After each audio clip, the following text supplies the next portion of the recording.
Happening now, students at Kenton High School in Independence are walking out. They're doing it to remember the victims of last week's school shooting at Stoneman Douglas High School in Parkland, Florida. Not on your side reporter TJ Parker is live at the school now with this developing story. TJ, what's going on?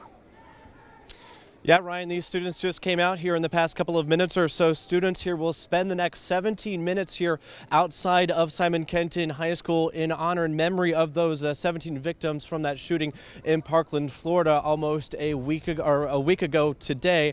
I'm going to step aside, but I do want to say something real quick because some of these students cannot go on camera.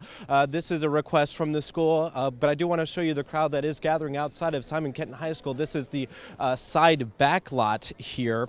Now, Kenton County Schools tell us that this is student-led, and they say they don't know much about what will take place today. Students from across the country have vowed to walk out in memory of the victims of the Parkland shooting, as well as other school shootings. More than 100 students from Marjorie Stoneman Douglas High School, where last week's shooting happened, are in Florida State Capitol today, meeting with state lawmakers and taking part in rallies to support gun safety reform there. Organizers have called for days of action over the next few months. Back out here live, administrators here say that students walked out during the school's lunch hours. Some did leave class. Students here at Kenton expected to continue walking here for the next 17 minutes or so, and we'll continue to watch this as they do this. We're live in Independence right now. TJ Parker, 9 on your side. All right, TJ, thank you. President Trump has often claimed to be the most pro-NRA president ever. But in the wake of the Florida school shooting, he's now looking at some new gun restrictions. Meanwhile, the students from Marjorie Stoneman Douglas High School are still demanding action.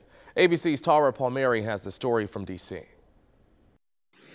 Parkland students traveled on buses nearly 500 miles to be told nothing can be done. At the Florida State Capitol, legislators voted against even considering a ban on semi-automatic rifles. Some students were shaken by the blow. It was a big punch in the gut because it'll be a week tomorrow since this happened, and already there's another roadblock in front of us. This is not about Democrats, this is not about Republicans, this isn't left or right. This is a movement for humanity, for safety, for keeping our citizens alive. But they're not giving up. These students who survived the massacre at Parkland will have 40 to 60 meetings today, including with the state attorney general, the Senate president, and the Speaker of the House.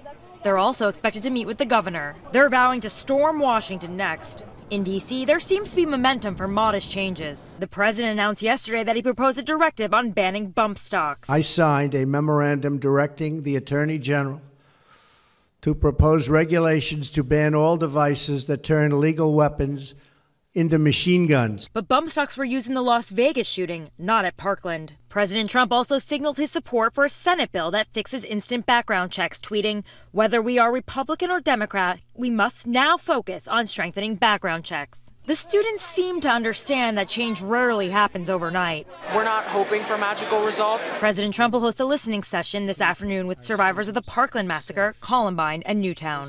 Yesterday, White House spokesperson Sarah Sanders said the president would not rule out supporting an age limit on gun purchases. Tara Palmieri, ABC News, Washington.